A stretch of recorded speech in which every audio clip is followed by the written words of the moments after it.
Kit Siang tadi tu, dia sepupu dengan Cimpeng. Apa masalah? Tak ada masalah. Kalaulah dia kata Cimpeng tu jahat, Cimpeng tu komunis, Cimpeng tu bunuh orang, takkan kesalahan tu kita nak letak.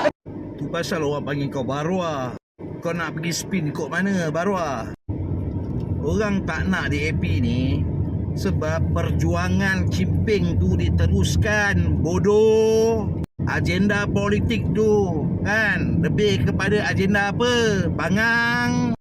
Kisah Cimpeng tu bunuh orang ke, rogol orang ke, rogol kau ke sekalipun, tak ada siapa pun salahkan Kit Siang. Bangang. Tapi agenda yang dia bawa tu, la ilaha illallah. Apa salah Barwa ni hidup lagi? Kan aku tengok dah dekat nak mati dah. Cepat-cepat nak mati lah suwe.